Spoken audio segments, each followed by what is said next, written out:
This is the GMologist, GM extraordinaire, the GMologist.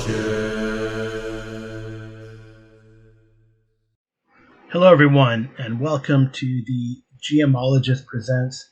So this show, as a podcast, will be the last podcast of the year.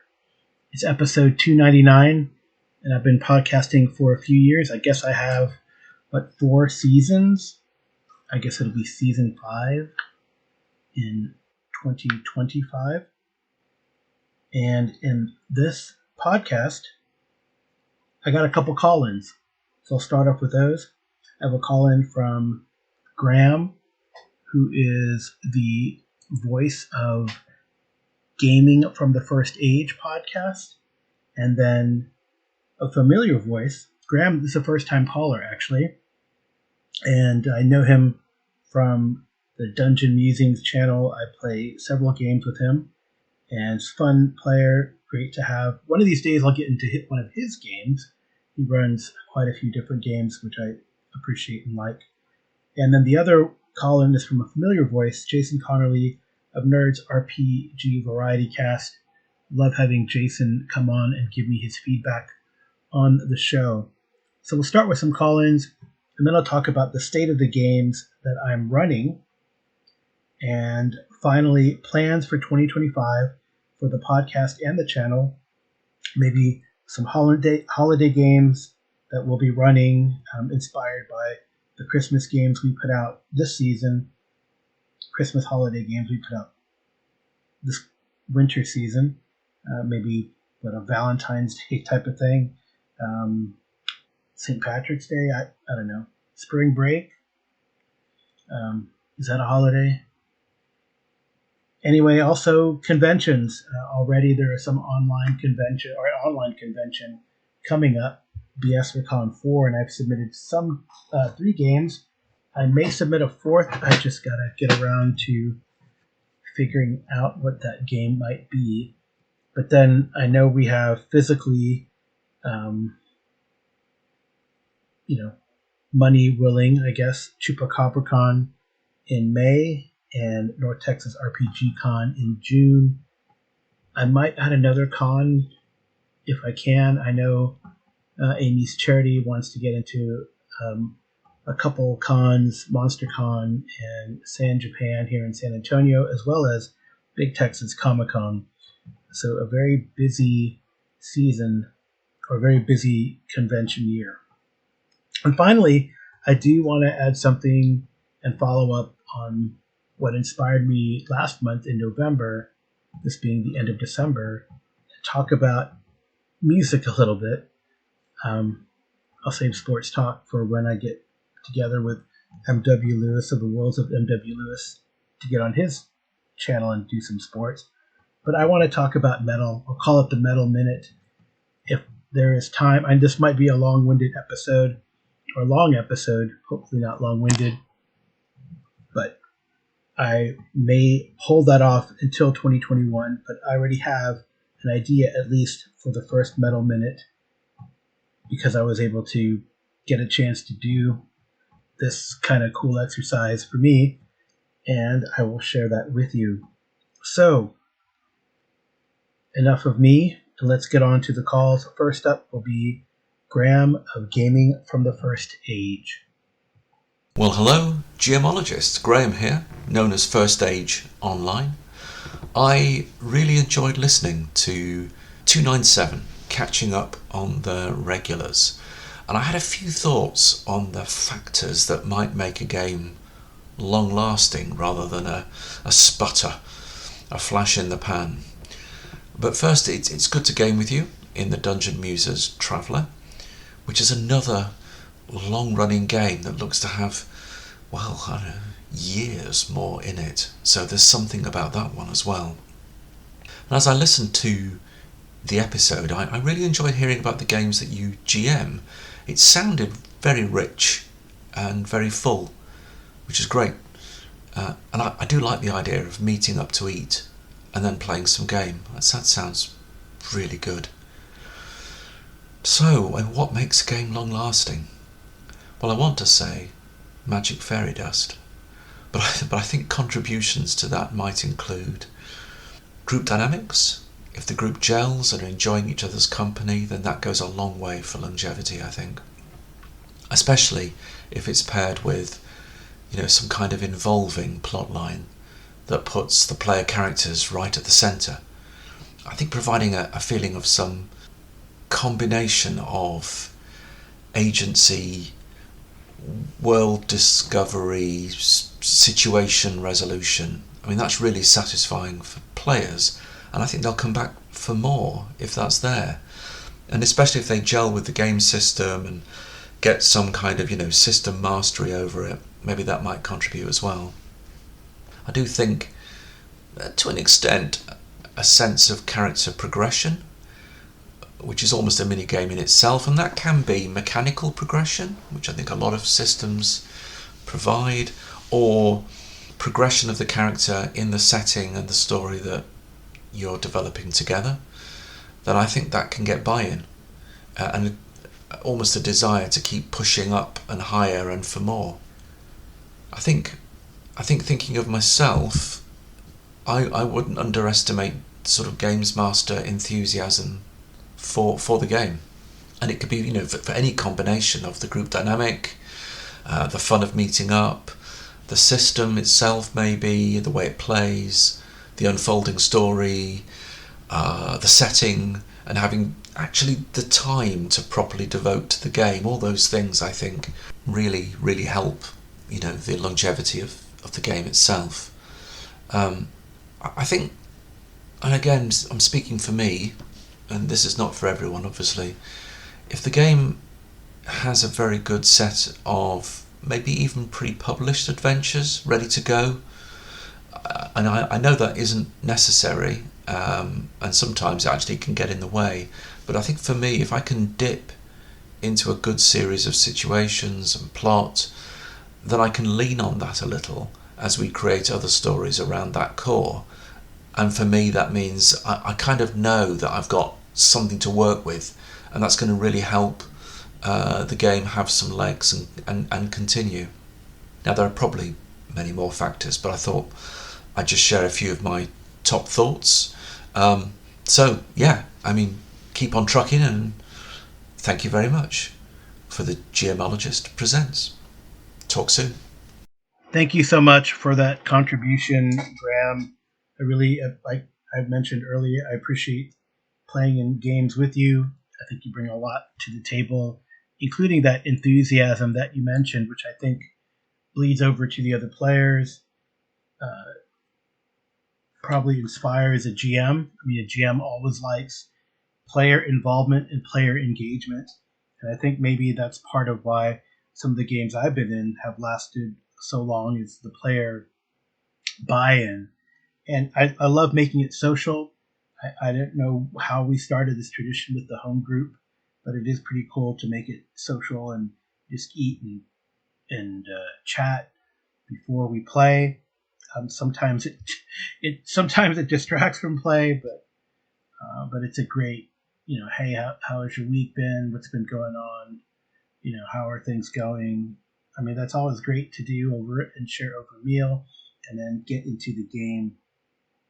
So I think character progression is important, and I know, and the character has to move forward, whether that's quote unquote leveling up or exploring the world.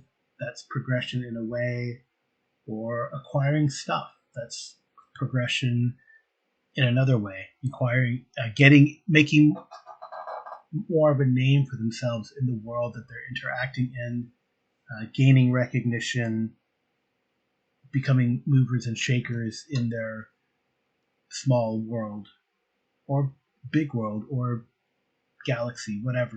Who knows? You could be playing a crazy galaxy-spanning superhero game, right? So you want that to progress, keep going, which I think is pretty neat. And I do agree. I think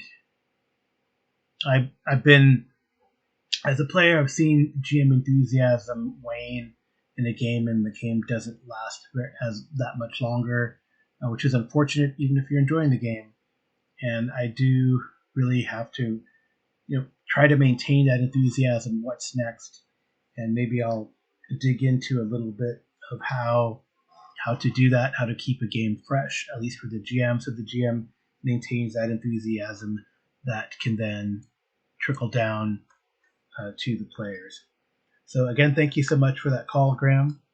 And now we'll hear from old Jason Connerly. Hey, Carl and Amy, Jason here. Listen to episode 298, where you guys were talking about one-on-one gaming in the car. The audio was okay up to the... You started talking spoilers, and I had to peace out, so I didn't finish the episode. But I enjoyed what I heard the discussion, and it is interesting, especially the idea of sidekicks. Sidekicks are useful up to the point when they're not and they get in the way, right? So it's interesting that I wonder if a more narrative game would be better than a more mechanical one, because it would give you that leeway for your main character to be able to handle the situations without needing that mechanical oomph of a sidekick. I don't know. That might be something to think about and to discuss. But it was great hearing you both on there, and I'm glad that you found a hobby you're able to do together as a couple. That's great. I miss playing with you guys, and I hope you have a happy holidays. Talk to you soon. Thanks again for calling and being a supporter of the GMologist Presents. You really encourage and inspire, actually, Jason. I probably maybe take some ideas from what you've done in your podcast and import them here. Being one of the, I don't know what the exact adjective might be, but being one of the steadfast from the Anchorite days, steadfast contributors and creators from the Anchorite days, maybe that's the best phrase. And it's pretty cool to keep hearing how you change and adapt your podcast. And I look forward to what you're going to bring in 2025. And let's really try to get you into a game. Yeah, I think I'm lucky. I'm fortunate. I have Amy that supports what we're trying to do here and likes to play these games and really gets into them. Maybe sometimes, as she described, too much. I apologize for the spoiler. I really need to be more mindful about spoiler warnings, and we try to have it kind of spoiler free, or at least if we talk about a game, just the intro. So I hope you didn't miss out too much. And I think that's a great point. A more narrative game, kind of like what Cthulhu Confidential / Trail of Cthulhu does, versus the Call of Cthulhu from Chaosium, the 7th edition, or the editions prior. Even Delta Green to some degree, though. I mean, it really tries to reduce is a better word. Reduce the number of dice you might roll. They have kind of a line in there that, hey, if your skill is above 60% or so, just they know the clue, they get the clue, whatever.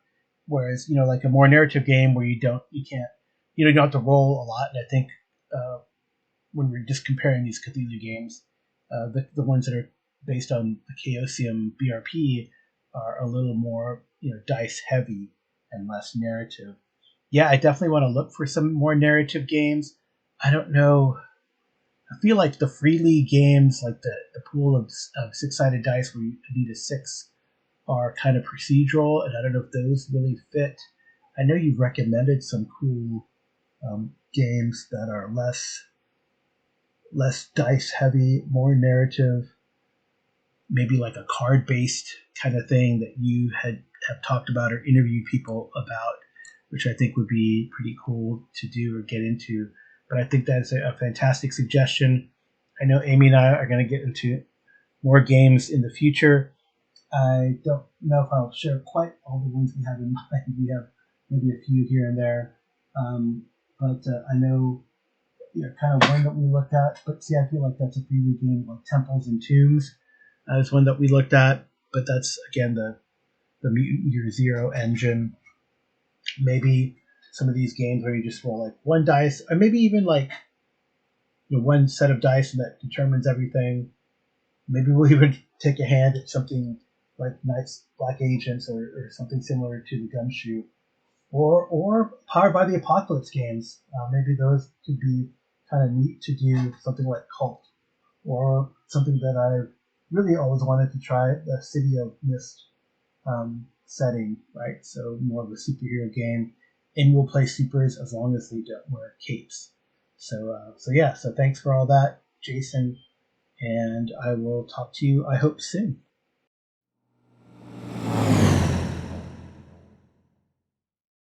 All right, let's talk about the state of the games that I'm running. So I'm not going to really talk about the games that I play. You can check out. I'm a regular on the Dungeon Musings YouTube channel run by Kevin Madison, and he streams his games on the YouTube, so you can check those out. I don't know if I need to put a link. Just look up Dungeon Musings; it comes up. So I'll focus here on the games that I play.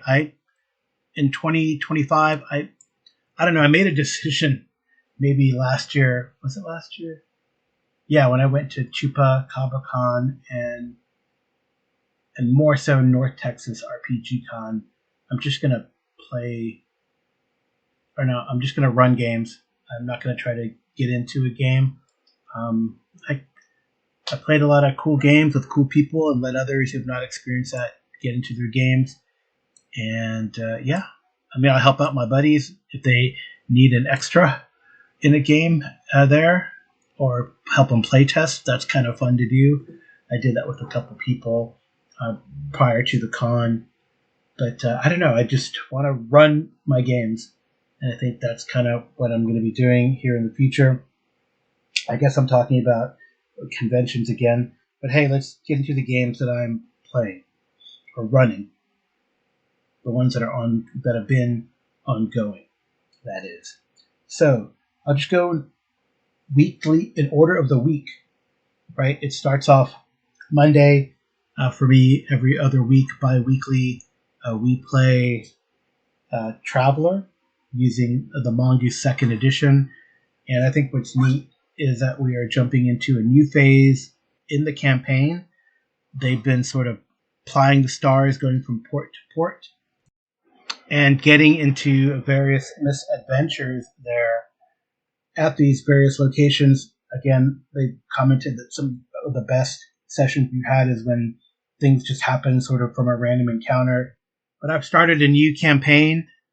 I'm going to run one of the various campaigns that Mongoose Traveler has put out, kind of sort of on the request of one of the players. And I think we are going to run Mysteries of the Ancients. And I kind of opened up the last session with a teaser of that, or the opener from that. They received a mysterious package, and the adventure goes from there. So we will see how it goes. And I think it's a cool twist and turn in the campaign now that the player characters have become nobles, banner nobles, because of duty to the Imperium. And we'll see if with great power comes great responsibility, or they become villains. I don't know. I'm hoping the former, but hey, it's their game. I just facilitate, and hopefully it's not the latter, but we will see. It's been a really fun campaign so far. I have 3 players. If people are interested and they want to join, hit me up. We do play sort of evening Central Time, so that does probably prevent, unless you're very much of a night owl, people from playing from Europe and other places. But that's the schedule that we have. I really enjoyed that campaign.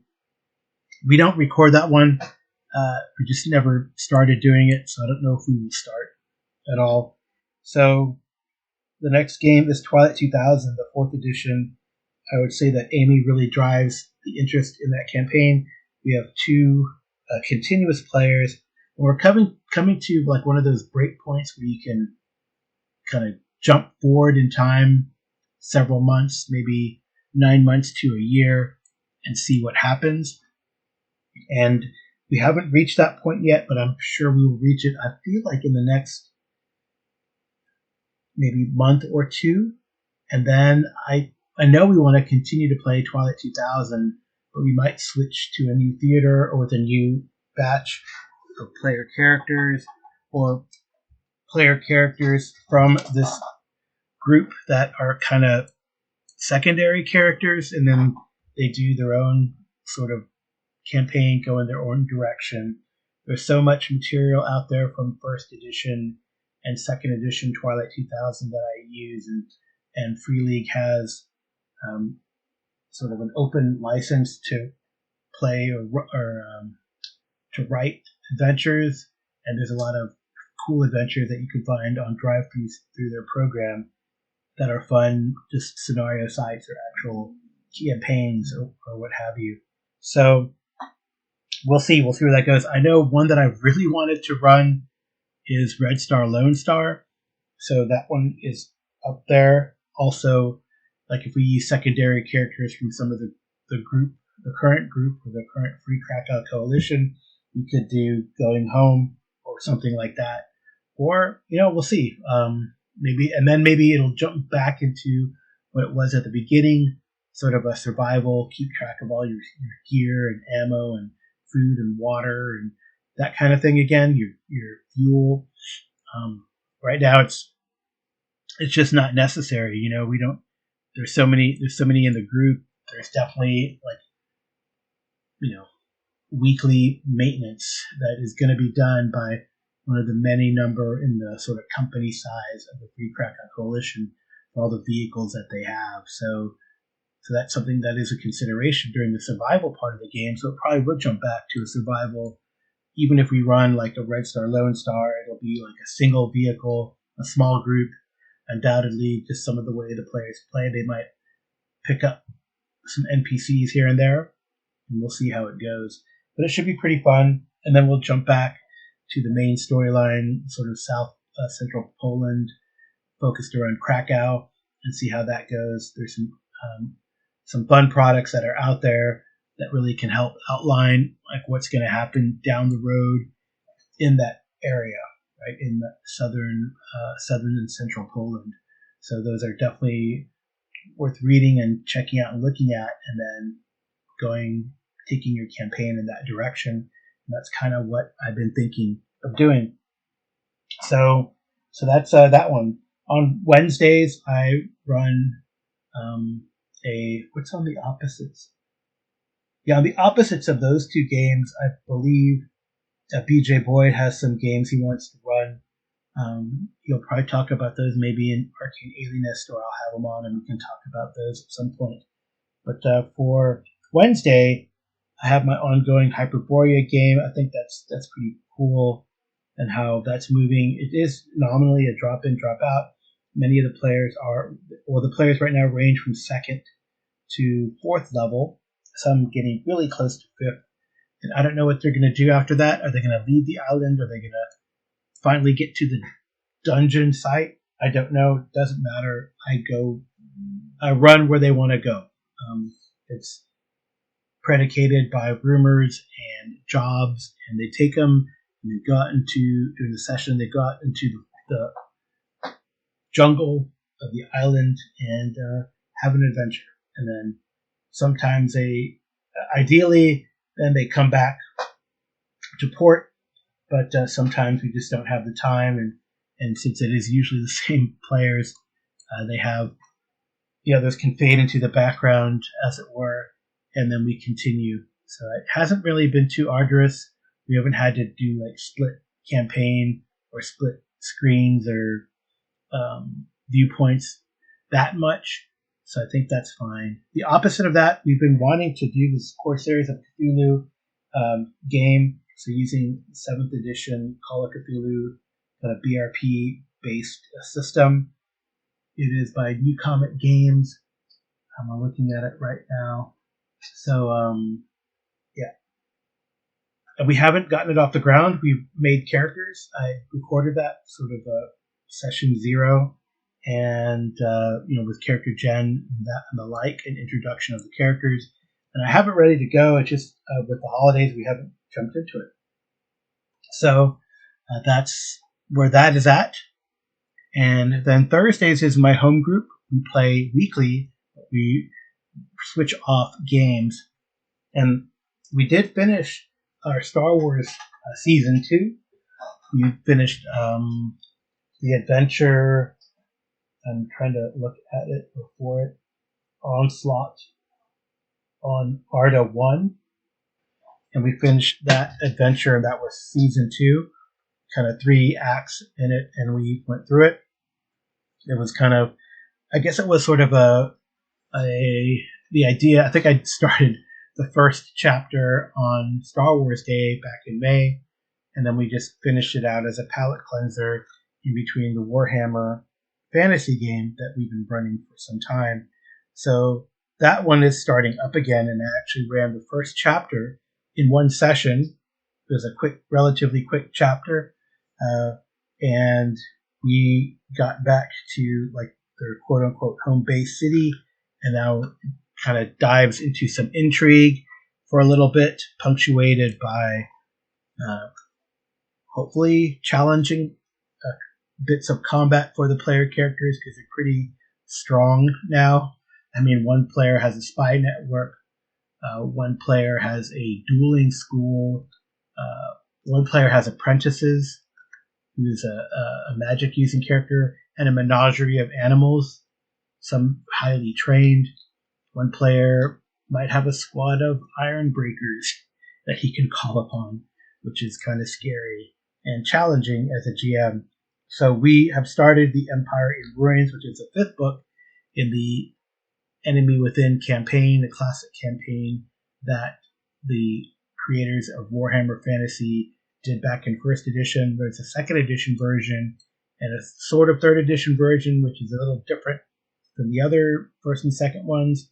But the 4th edition is bringing back the original Enemy Within campaign with a lot of sort of sidebars and potential changes, so that people who played the earlier ones can take a stab at it again and change things around so the players won't know what's coming. So there you go. So that one's been pretty cool. And then we, the opposite of that is going to be a Pathfinder 2 campaign, and that has been Bloodlords, where it is a campaign that is morally gray. The players are citizens and operate in the country of Geb in the Pathfinder Golarion world. And Geb is run by a ghost. The king is a ghost. The ruler is a ghost. There's all sorts of factions run by undead.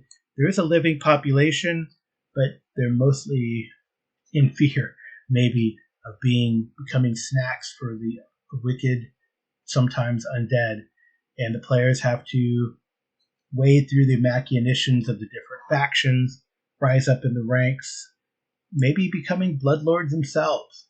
We played through the first 2 books of the 6th book, Adventure Path. I think it's one of the last, or it might be the last 6th book Adventure Path. I think the longest one recently has been like 4 books, and that's probably a good thing. I do want to get a Pathfinder expert in the new year to talk about Pathfinder Adventure Path. He's had some good success with some, and maybe we'll talk about them, because I've had good success and not so good success, and we can compare and contrast and look at approaches.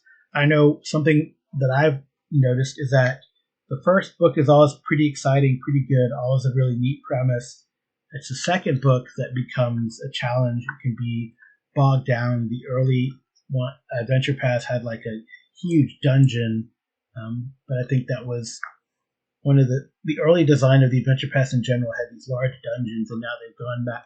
They've gone more to a small dungeon, a small locale as a point, more like locations where, be it a house or a small cave complex, right? So not a mega dungeon like some of the, these 3 layered dungeons that for example, existed in The Rise of the Rune Lords or The Legacy of Fire that I recall. And those can usually really bog down the game. So, I think they've learned their lesson and redesigned, retooled things as they go. But I will say that the second book of Bloodlords was kind of like a neat gazetteer, almost a tour of Geb. And the players went from locale to locale and had to solve the situation there. And I think it was really almost punctuated by the last location where it was almost reminiscent, the players felt, my home group, of like Warhammer Fantasy shenanigans that they would get into, with the one character almost dying from partying too hard, which was with a vampire, mind you. So kind of crazy. But Bloodlords has been really fun, and I really hope that it continues. So we're on to book 3 here, starting in the new year. So Friday is generally open. We've had various games, kind of one shots. I want it to be kind of like a Friday night horror or something. So I've had Call of Cthulhu mostly. We're doing our Kings of Chicago campaign with the 3 regular players. They started in Chicago. We're in Marseille, finishing that up. In the next session, we finish probably that up. Adventure. It became more Gangs of Marseille as opposed to a Call of Cthulhu adventure, like Pulp Gangs of Marseille, in the last episode. But we might jump to just the time frame kind of fits. Maybe they'll be expats. Maybe they'll stay in Europe, and I can jump into one adventure, big adventure I'd wanted to do, which was The Blessed and the Blasphemous by a third-party publisher of Chaosium Call of Cthulhu stuff. And it looked really good. So we see. I probably should let you know who that group is. So they are Sons of Singularity, and Blessed and the Blasphemous is a 6-part campaign set in Morocco, kind of at the beginning of World War II, which is interesting, I think. The other idea I had was to start a Masks of Nyarlathotep campaign, but not set in the 1920s as traditionally done, but set in the Roman period, so like a Masks of Nyarlathotep Invictus, which might be very interesting. I already had the idea and have thought through and written down notes of the prologue adventure, which would be kind of fun to do. So, and I know where I've set it. I've kind of thought about where I've set the other adventures as well. Kind of, again, globe-trotting, but in the Roman world, right, as opposed to the big wide world that Masks tends to do. So I think that'd be fun, a good idea. Another game that we played on those Fridays has been Pendragon. So I don't know if we'll continue that. We have one more year in the box set campaign. We did sort of a Christmas interlude special going into that year, and then maybe we could jump into another product from the 6th edition Pendragon that has come out and continue the Great Pendragon campaign as long as there's interest. I have 2 stalwart players who really enjoy the game, so that one may continue. We will see. So I would like to get some sort of D&D on that Friday, whether it's the latest rule set of D&D. I really liked what I saw, a preview of the Victoriana D&D sort of 2024 that is being developed by Cubicle 7. I'd like to do OSE maybe, or BX, or, AD&D, which would be kind of nice to do. And I just got to find the people to do it. So that would be kind of cool to do that, just get some D&D playing and on the channel. I really like that. Also, we've done, what have I done here? I don't know. Oh, We've done Savage Worlds as well. We did some Deadlands. Ran some of the Night Train that's possibly ongoing. I really enjoyed the Rifts version of Suede. It's been really cool. I really do enjoy or they do a good job of it's not really called balancing, but giving opportunities, I would say, for characters who do not naturally, based on their archetype, have mega damage, acquire mega damage, or have something that they can contribute to or be protected from. So I like that. We also had a fun Halloween game that was kind of like Supernatural or Misfits, sort of modern horror. But I also enjoyed recently a game run by Shea Webster of Roleplay Rescue, and it was Alternity, the 1998, and I really like that sort of modern horror conspiracy type of game, and I really would like to get something like that to the table, whether it is Delta Green or Alternity or Dark Conspiracy. There's a number. Yeah, so I think that's what I'd like to run here coming up in 2025, and we will see how things turn out and where it goes from there.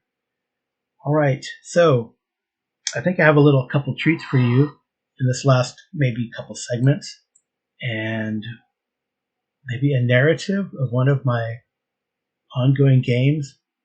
All right, we'll see you in a second.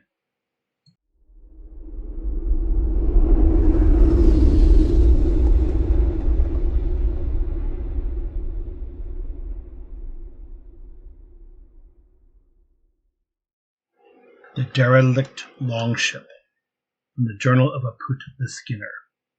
A steady wind blew from the northwest as Njord's shield left what we now call Crab Harbor.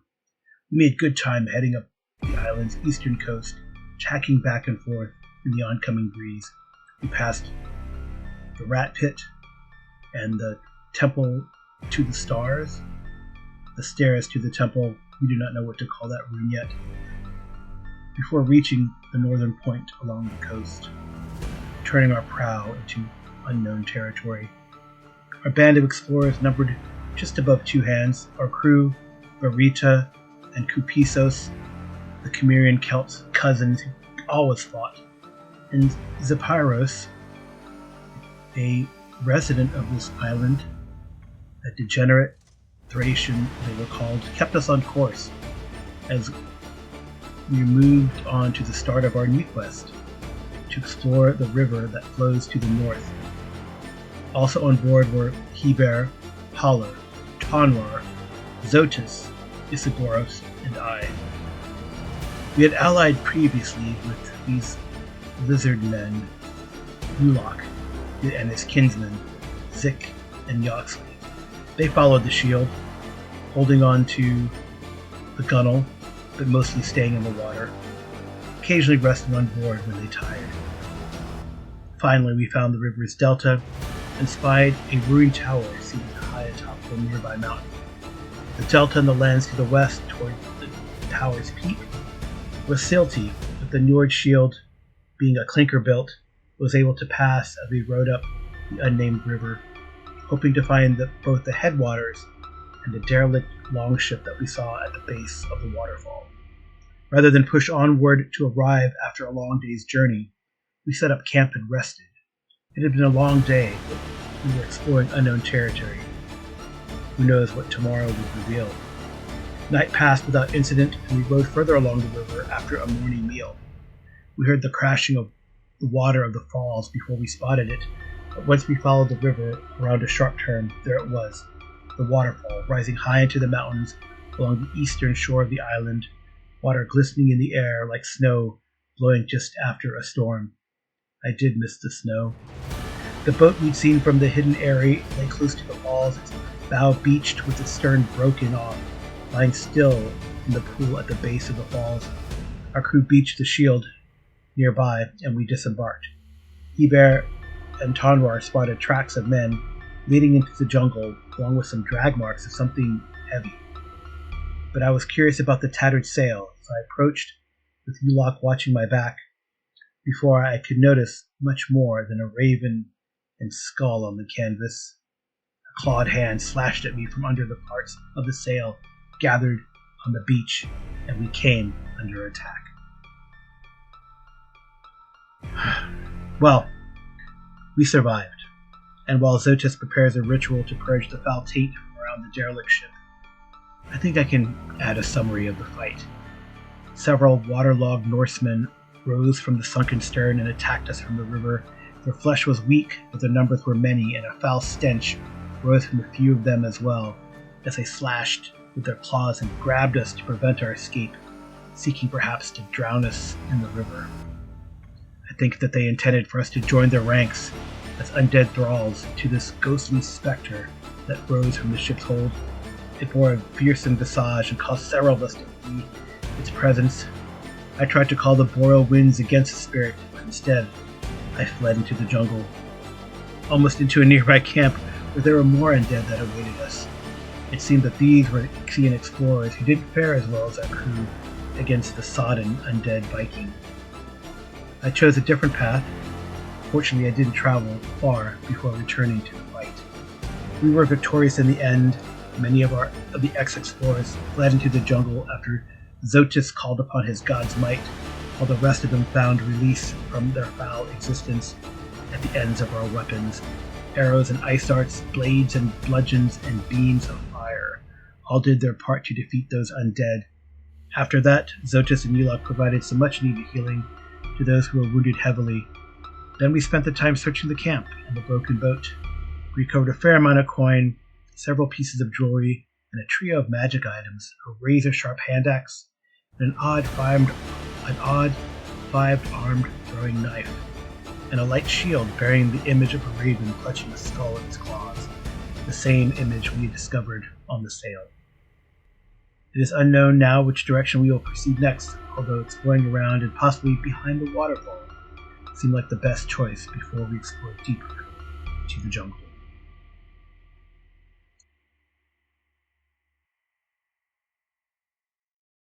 Well, I hope you enjoyed that narrative.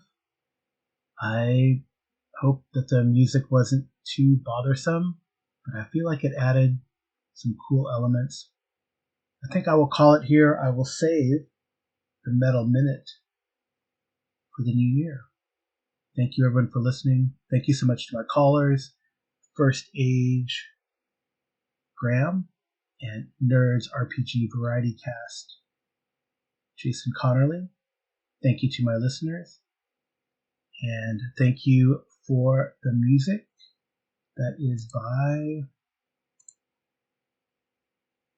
It's called Creepy by Studio Paloma from Pixabay. So thank you for that music. Thank you to my mysterious benefactor for the intro and outro music, and my wife, Amy, who does the cover clip art. Hey, if you want to leave some feedback, like the two callers did, you can send me a voice message at gmologist@gmail.com. You can leave a message through SpeakPipe, which is in the show notes, or you can drop me a line as a direct message on the Discord, or just type one up and I'll read it. Thank you so much for listening. I'll talk to you guys soon. Good night and good rolling.